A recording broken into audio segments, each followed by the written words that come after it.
this is Temple here at Film Debris. I'm sitting here with Jesse and D. Today we're going to talk about our favorite movies of 2013. My number 3 pick would be Wolf of Wall Street.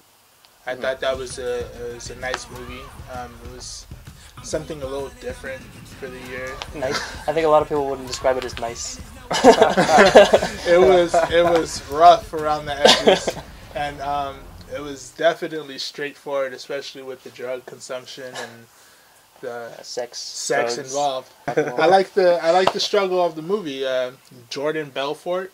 I like his rags to riches story, if you would. I liked seeing Jonah Hill. It was kind of a different side from him.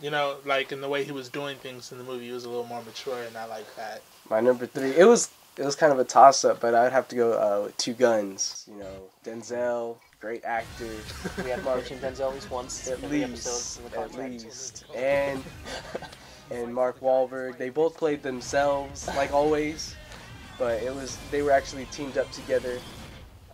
Both detectives going out doing stuff, and then they end up finding out that they were working against each other the whole time, and then that's when they didn't like each other, and then that's when the whole movie just flipped and just turned into a whole different story. And my number 3 is Her. It surprised me because I didn't think I was going to like it as much as I did. And Spike Jonze directed it. He takes such good care of the world, and it's kind of like it's in the future, but they never tell you exactly when it is, and it's at a point where computers have gotten to the point where they're on the brink of becoming almost human in their AI. So he has a relationship with his operating system. It's hard to pigeonhole this movie in just one thing. Like it was kind of a romantic comedy. It's kind of a science fiction movie, but it's also like a commentary on how all of us deal with technology and relationships. I think my second pick would be Gravity. Gravity, I thought, was a very strong movie, given the fact it only took place in space. Like just the one actor, it didn't impact the movie in a negative way. I felt like Sandra Bullock, when she started off, she was just playing the role. She was just a doctor. She was there to fix the satellite they were on or whatever, and that was it. But then, like towards the end, she found that inner strength that she needed to get to her main goal, was getting back home, and I just thought like that was beautifully done. Yeah. Well, my number 2 pick is Prisoners. Prisoners is my number 2 pick also. It definitely was one of the top because, what's his name?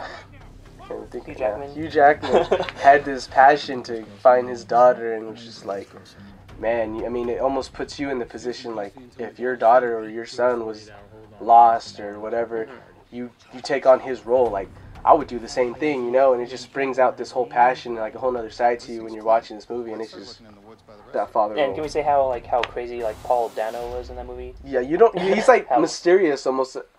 His character was just kind of weird. Like, is this guy gonna break out and be this crazy guy? Is he? Even to the point where he's walking the dog, and then you see him doing like some weird thing. You're like, it's him. Like, you're looking at it like, it's gotta be him. He's too weird. Yeah. My number 1 for 2013 would have to be Kick-Ass 2.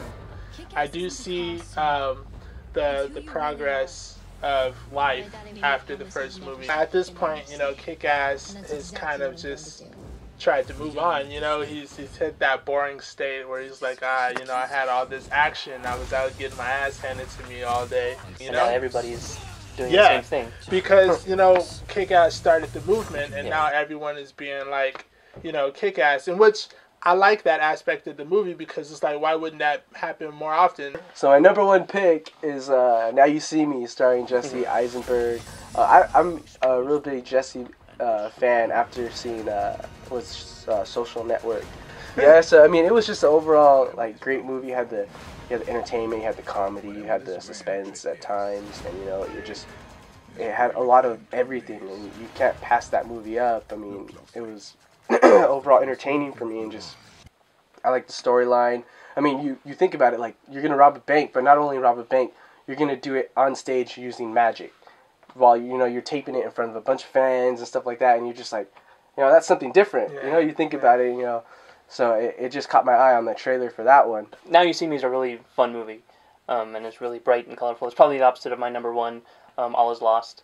The reason I picked All Is Lost, when I saw it, it wasn't like, man, this is the greatest thing I've ever seen. But it's one of those things where, like, days after I saw it and weeks after I saw it, I just kept thinking about it. But, like, the first shot of the movie is his boat running into a shipping container that's in the ocean, and he starts to repair the boat right away, and the whole script of it is probably, like, maybe 2 pages. He doesn't say much. He's fixing the boat, he's living in the boat, he's trying to stay alive in storms and stuff like that. Like, the beginning starts with his letter to his family. I felt like his struggle on life in the boat reflects our willingness to live, and how we kind of give up sometimes, and sometimes how we kind of have to accept our fate, and how we try to fix it. Like, the ending perfectly kind of, I think, like, encapsulates the plight of humanity. And I thought it was a really, really great journey. And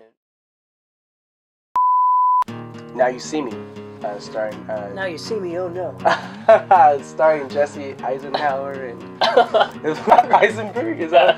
I said Eisenhower. That was the president.